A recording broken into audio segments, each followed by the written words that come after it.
Aujourd'hui, nous allons faire une leçon qui s'appelle « Je sais utiliser les modos pour émettre des hypothèses ».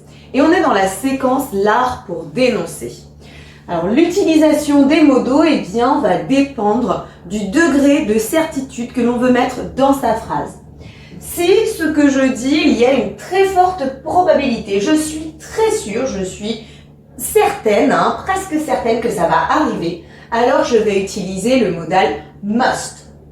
Maintenant, s'il y a une probabilité moyenne, je suis assez sûre que ça arrive, et bien là j'utiliserai may. Ensuite, si c'est une possibilité, c'est possible, mais pas vraiment sûr, et bien dans ce cas, on utilise could. J'insiste sur le fait qu'on ne prononce pas le L, could.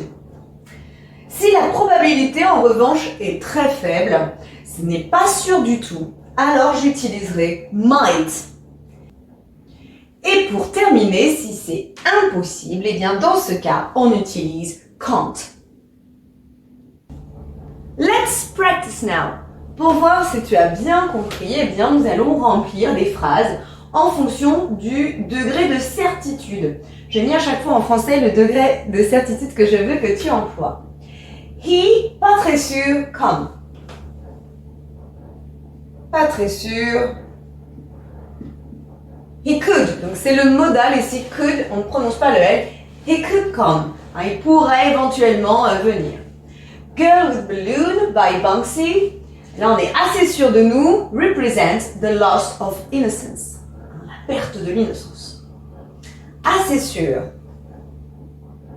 C'était le modal may represent.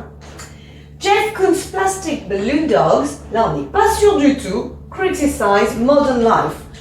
On dit ça, mais il y a ces toutes petites probabilités. Might criticize, ça pourrait peut-être, on n'est pas sûr. Et on termine avec this painting was made by Picasso, so it cost a fortune. Là, je suis sûre de moi, c'est Picasso. Pour sûr, ça coûte vraiment très cher. It must cost a fortune. Là, ça doit coûter une fortune et je le sais, j'en suis certaine.